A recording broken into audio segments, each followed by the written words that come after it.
Hi guys, इस lecture में मैं डिफरेंट स्टेट और पीएसयूज के नेटवर्क थ्योरी के डिफरेंट क्वेश्चन डील करने वाला हूं।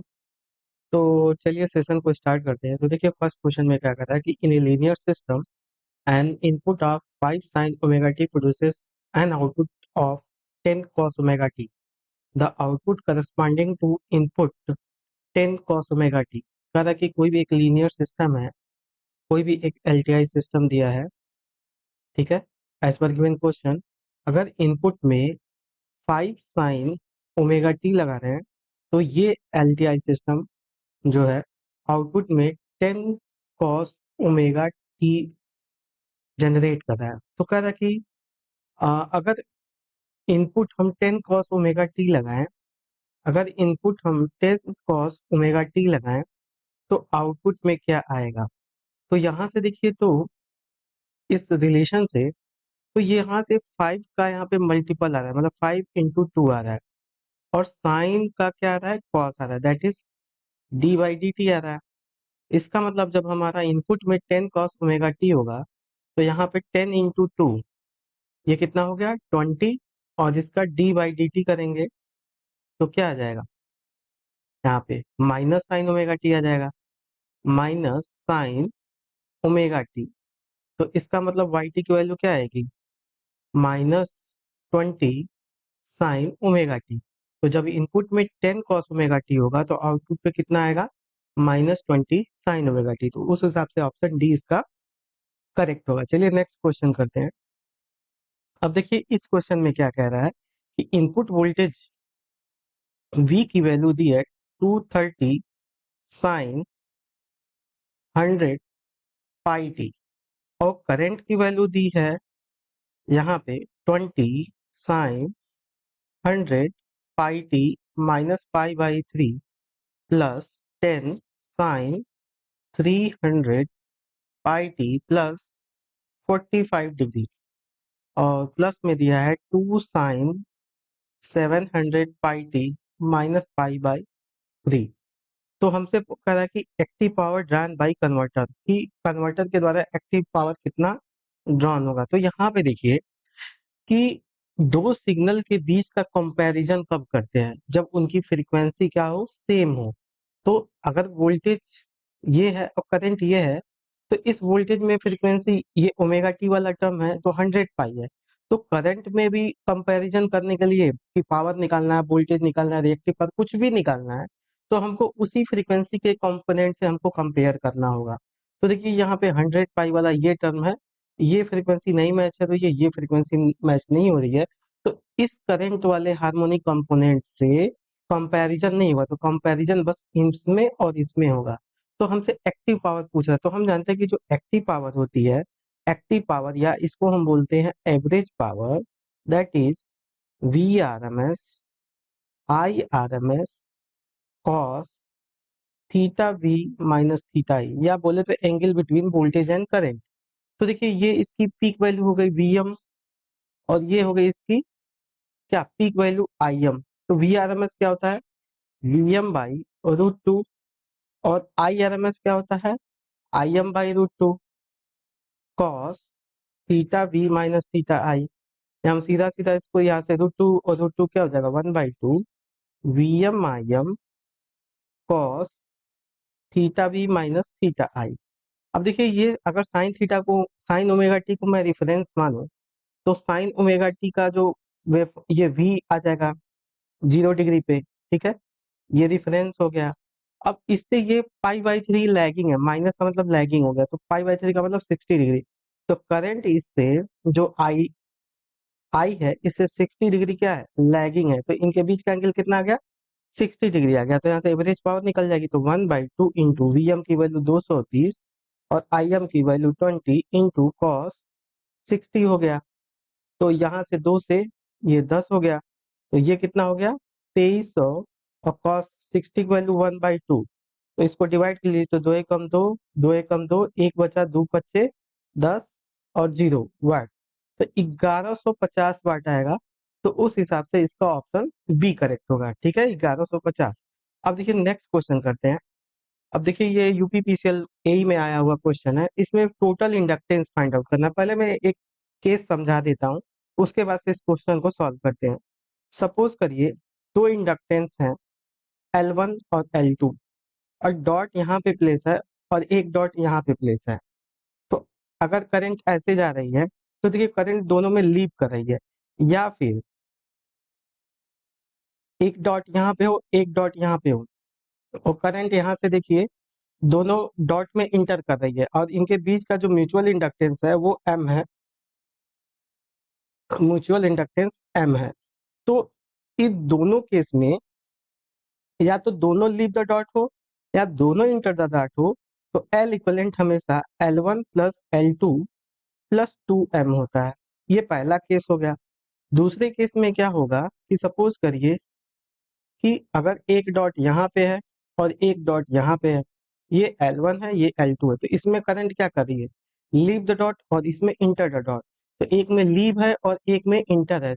और या फिर एक केस ऐसा बन सकता है कि इंडक्टेंस एक यहाँ पे हो और एक इंडक्टेंस यहाँ पे हो। तो इसमें देखिए ये सपोज ये L1 है L2 है, इसमें करंट क्या कर रही है, इंटर द डॉट, और इसमें हमेशा क्वाइल में देखिए तो क्वाइल में क्या है, डॉट को इंटर कर रही है और ये क्वाइल में डॉट से लीव कर रही है। तो यहाँ पे इंटर द डॉट है लीव द डॉट है, इसमें leave the dot enter the dot. तो इस दोनों केस में जो L इक्वलेंट होगा वो क्या होगा, L1 plus L2 minus 2M। ठीक है, तो अब इस क्वेश्चन पे आते हैं। हमको टोटल इंडक्टेंस इसके टर्मिनल के अक्रॉस बताना है।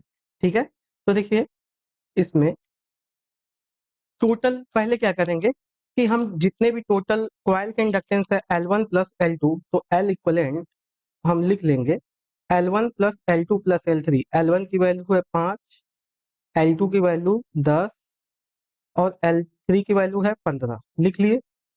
अब देखिए इन दोनों कॉइल के बीच में कपलिंग है और इसमें देखिए करंट लीव द डॉट है, इसमें करंट लीव द डॉट है और इसमें भी करंट लीव द डॉट है। तो लीव द डॉट, तो ये पहला केस हो गया, तो प्लस 2M होगा, और ये प्लस 2M का 2 × 2, तो प्लस 2 × 2 हो गया। अब इन दोनों कॉइल के बीच में देखिए तो ये करंट क्या है, लीव द डॉट है और ये इंटर द डॉट है, तो ये -2M वाला केस हो गया। तो यहाँ से -2 × 3 हो गया, -2 × 3 हो गया। अब देखिए इन दोनों कॉइल के बीच में मतलब L1 और L3 में भी कपलिंग है, तो इसमें देखिए करंट क्या कर रही है, लीव द डॉट, और इसमें enter the dot, leave the dot enter the dot, मतलब ये वाला ही केस है। तो इसमें भी -2 × 1, -2 × 1 ये पूरा हो गया।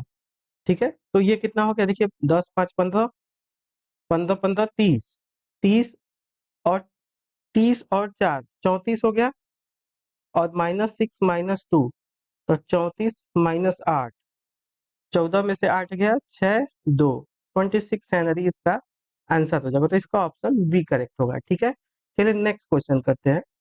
अब देखिए ये ट्रांसको एई में 2018 में आया हुआ क्वेश्चन है, कह रहा है कि the combination of inductance of the two coils connected in series are, या तो वो 0.6 हेनरी है या 0.1 हेनरी है, कंबाइंड इंडक्टेंस है। देखिए यहाँ पे लिखा है word combined inductance, depending upon the relative direction of the current in the coil how much mutual inductance between them. कहने का मतलब ये है कि अब देखिए अगर दो केस बन सकता है, ठीक है, इसमें इसके कहने का मतलब है कि या तो एक केस में करंट दोनों से लीव कर रही होगी और एक केस में क्या हो रहा होगा,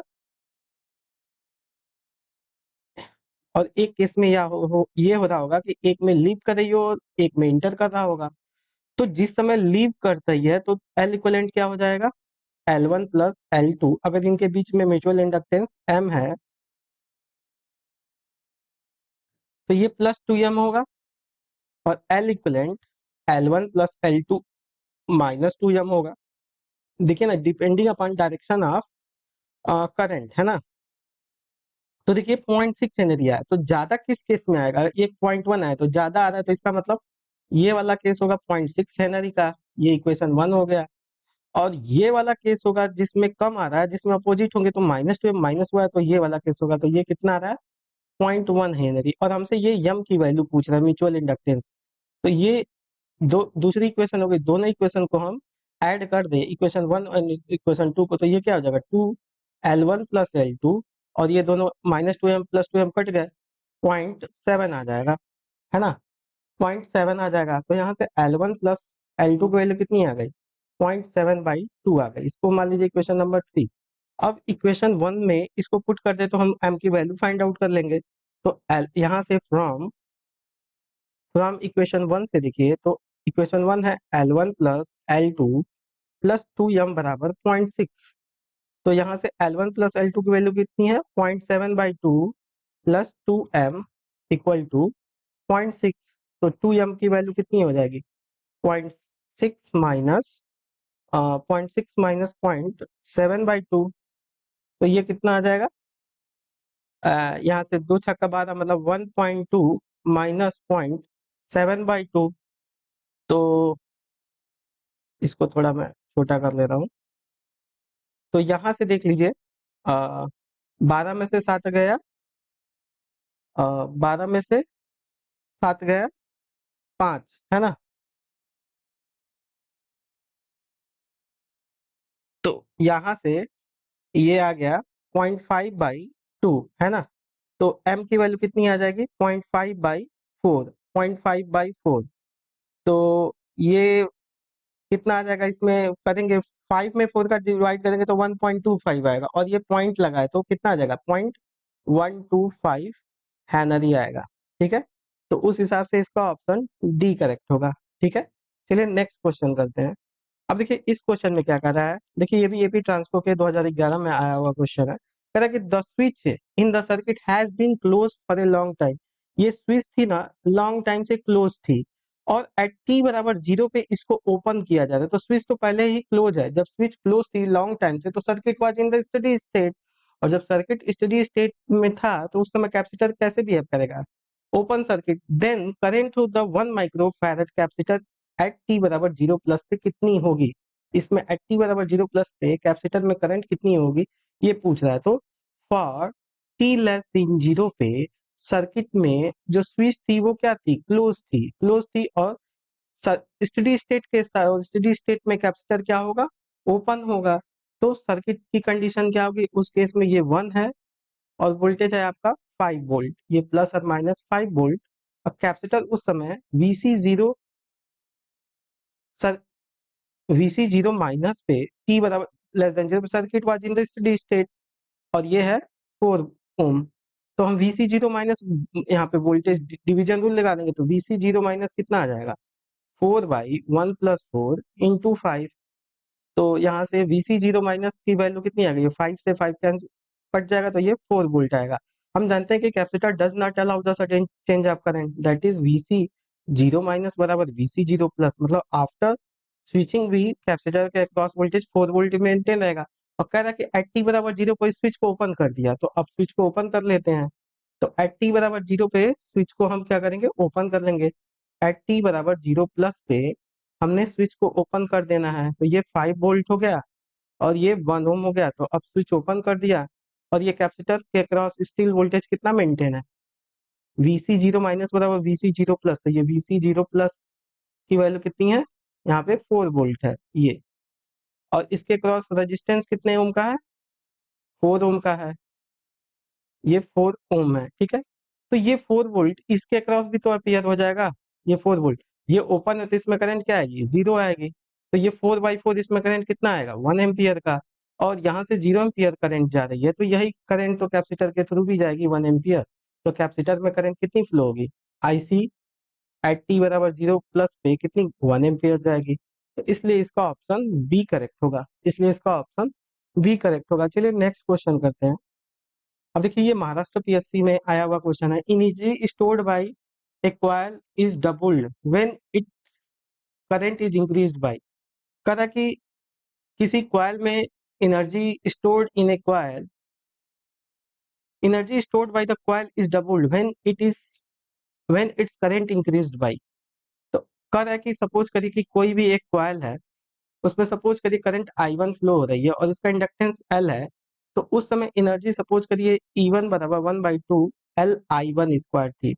अब कह रहा है कि अगर इसकी एनर्जी को डबल कर दे, सपोज करिए ये एनर्जी E2 हो गई, E2 की वैल्यू कह रहा है कि 2E1 कर दें, तो करंट कितना परसेंट इंक्रीज हो जाएगा? तो मान लीजिए वो करंट I2 हो गई, I1 से वो करंट I2 हो गई सेम कॉइल में, तो उस समय एनर्जी E2 कितनी हो जाएगी, हाफ L I2 स्क्वायर हो जाएगी, और E2 की वैल्यू 2E1 है, तो यहाँ पे हम पुट कर देंगे E2 बराबर 2E1 बराबर हाफ L I2 स्क्वायर, और यहाँ से E1 की वैल्यू ये वाली यहाँ पे पुट कर देंगे, यहाँ पे ये तो 2 इंटू 1/2 L I1 स्क्वायर बराबर 1/2 L I2 स्क्वायर, तो 1/2 L से ये 1/2 L कट गया, तो यहाँ से I2 और I1 में क्या रिलेशन आ जाएगा, I2 बराबर √2 I1, तो I2 की वैल्यू या √2 की वैल्यू कितनी होती है, 1.414 I1, तो कितना परसेंट इंक्रीज हो जाएगा, तो परसेंटेज इंक्रीज निकाल लेते हैं, परसेंटेज इंक्रीज कितना होगा, तो ये कितना हो जाएगा, I2 minus I1 divide by I1 into 100, ये क्या हो गया, परसेंट हो गया, तो 1.414 I1 minus I1 divide by I1 into 100, तो ये कितना आ जाएगा, 0.414 इंटू 100%, तो ये कितना आ रहा है, 41.4%, तो 41.4% करंट इंक्रीज होगी अगर उसकी एनर्जी डबल करते हैं, तो इसलिए इसका ऑप्शन सी करेक्ट होगा। चलिए नेक्स्ट क्वेश्चन करते हैं। ये देखिए APPSC AEE 2019 का क्वेश्चन है, कह रहा कि a single phase load is supplied by a single phase source, कह रहा कि एक सिंगल फेज लोड है और एक सिंगल फेज सोर्स से, सपोज वो सोर्स VS है, इससे सप्लाई किया जा रहा है, if the current flowing from load to his source is, current जो फ्लो हो रही है लोड से सोर्स की तरफ फ्लो हो रही है, और वो करंट की वैल्यू है 10 angle minus 150 degree, and if the voltage at the load terminal is, कह कि ये जो लोड है इसके क्रॉस जो वोल्टेज है वो 10 एंगल 60 डिग्री, तो कौन सी कंडीशन सेटिस्फाई होगी कि लोड रियल पावर को एब्जॉर्ब करेगा, रिएक्टिव पावर को डिलीवर करेगा। तो चलिए इसको स्टार्ट करते हैं।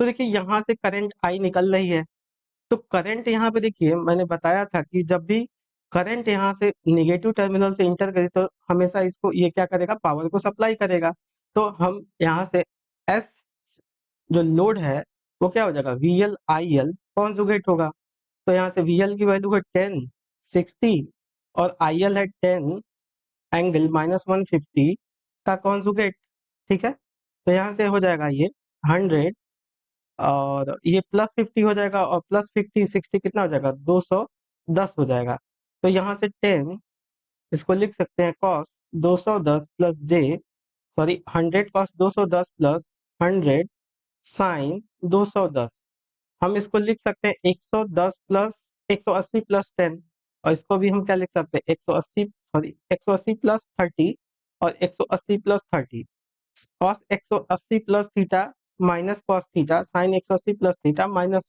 साइन थीटा, तो यहाँ से क्या आ जाएगा 100 और इंटू माइनस कॉस टी का मतलब -√3/2 हो गया, प्लस जे 100 और ये -1/2 हो गया, ठीक है, तो यहाँ से ये आ जाएगा -86 पॉइंट, इसकी वैल्यू 0.866 होती है, तो ये 86.6 हो जाएगा what, plus J -50 volt VAR होगा।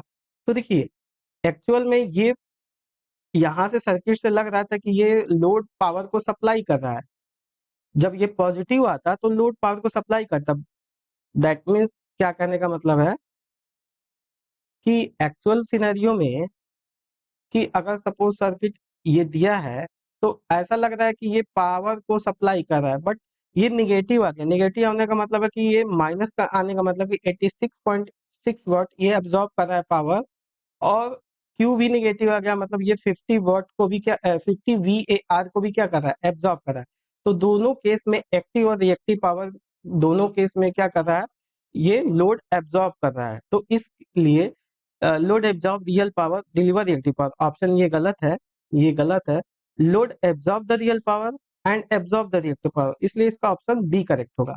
चलिए नेक्स्ट क्वेश्चन करते हैं।